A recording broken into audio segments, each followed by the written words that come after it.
Things seem to get better for the LGBT community, right? Given that same-sex marriage is now legal, but everything isn't what it seems. In the last years, before and after the recognition of same-sex marriage, LGBT inclusion seemed really real. We have Janet Mock, who now hosts her own show on MSNBC. We have the gold-winning Olympian Caitlyn Jenner.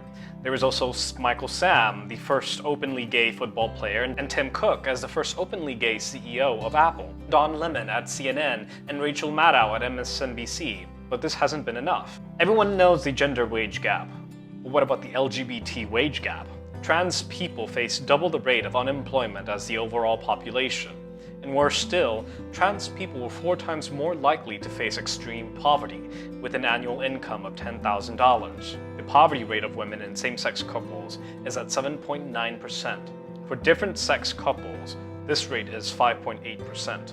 And to live at the intersection of sexual difference, gender, and race is even more consequential. For Black men and same-sex couples, for example, the poverty rate is at 14.5%. A quarter of all LGBT Americans, nearly 2.2 million people, are food insecure. It's more dire now than ever for LGBT Americans whose rights are under threat because of legal fights across the country. Since the passing of gay marriage, LGBT Americans can get married and get fired on the same day in 28 states.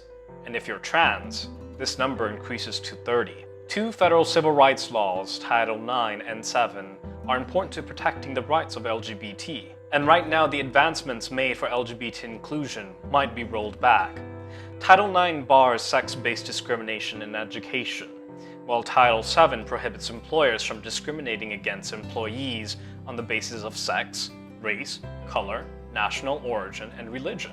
Both laws in a state-by-state interpretation may not include transgender people and sexual minority, and this is a semantic fight over both federal civil rights laws. Legal changes will have to continue addressing LGBT inclusion, this at a time when news breaks about the death of Edith Windsor, whose landmark case culminated in the legal recognition of same-sex marriage. With changing attitudes, perhaps legislation is surely not too far off.